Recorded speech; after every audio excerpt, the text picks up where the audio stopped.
Metabo HPT just raised the bar when it comes to heat guns with some innovation inside this 18-volt heat gun that no one else has. First, this just kind of blew me away. We all use different attachments for the front, and when you go to take them off, they're hot. So you can just twist this plastic piece and it will take your attachment off. You do have a hanger on the back, which is also a guard. So you can just lift this guy up, put it in place, it'll sit, do whatever you'd like. I absolutely love it. But first and foremost, when you turn this guy on, you have a digital screen here that you can set the temperature anywhere from 86 degrees all the way up to over 1,000.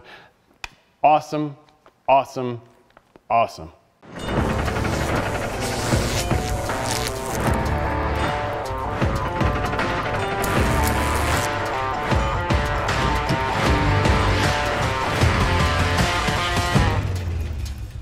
So I thought this would be a good test to put all the heat guns I have, at least the battery operated ones, up against each other. So we got the Milwaukee with a 6 amp hour battery, the Dewalt with the 6 amp hour battery, and the Metabo HPT has an 8 amp hour battery on it.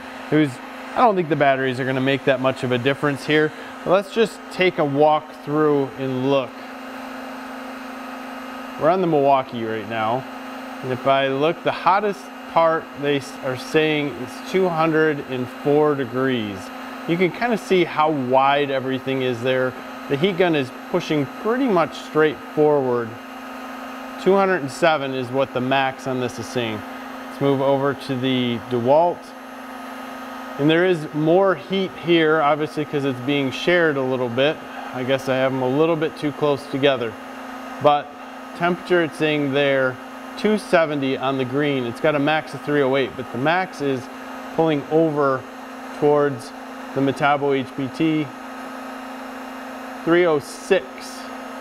And if I go right in front of the Dewalt, 270. If I go over to the Milwaukee, 218, 219. So performance-wise, it's actually rocking it out and beating the other two models. Interestingly enough, on this side also you see a big difference where the screen and the amount of air that can come out of the Milwaukee is very small, and it's not burning red hot like the Dewalt in the Metabo HPT. If we take a look at the back here, we're looking at 255-ish on the green. It's saying a max of 320. Well, that's pushing over again to the Metabo HPT. Let's see here. 270 on the opposite side. And if I look at the Milwaukee, it's getting there, 200 degrees, max to 320 in there. It's interesting, I'll tell you, they're all kind of similar to a point, greater than 320. They're all warm. 278 is where this is getting in the back. Very cool stuff to see how these all work. They're all just a little bit different, but it's no doubt the Metabo HPT is the winner as far as performance. The design of this guy is pretty amazing. Where you'd normally have a trigger, you have a slide switch for 1 and 2. That's going to be 7 CFM and about 11 CFM there. That's pretty cool because you don't have to hold the trigger or push any safeties.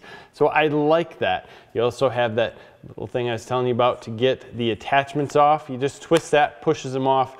Your hanger in the back gets out of the way and easy. I absolutely love the design of that. It's perfect. There's also an LED light on the bottom, but the big kicker is this LED screen up top. So you can adjust your temperature from 86 degrees up. Now, when you first get this and you turn it on, it's gonna say 86 degrees. You have to physically move it up. So if you left it at 86 degrees, it's just gonna pump 86 degrees out the front and let it go. Now you can use the plus button and go up. On low, you can go all the way up to 752, and there's a memory. So we're at 284. If we turn this guy off, we can remove the battery, plug it back in, turn it back on, 284. Pretty cool.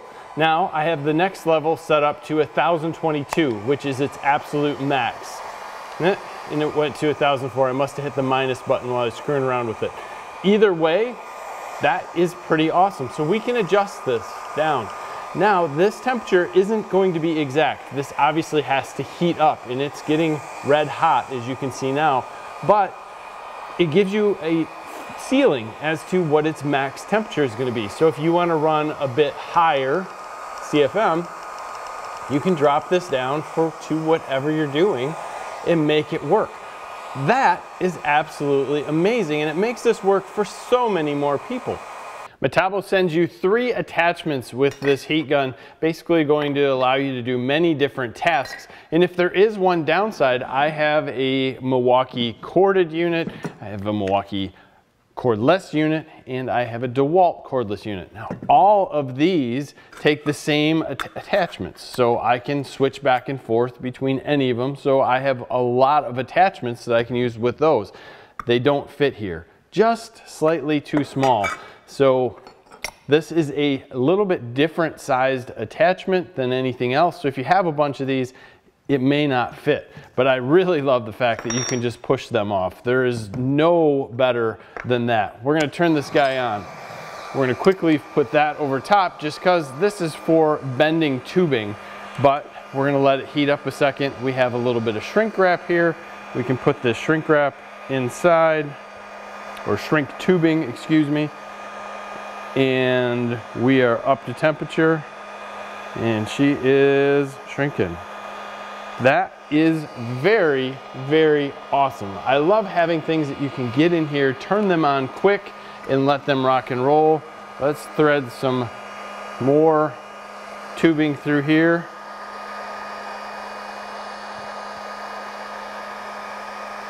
And again, this stuff, battery operated heat guns are not going to throw the same CFM as corded.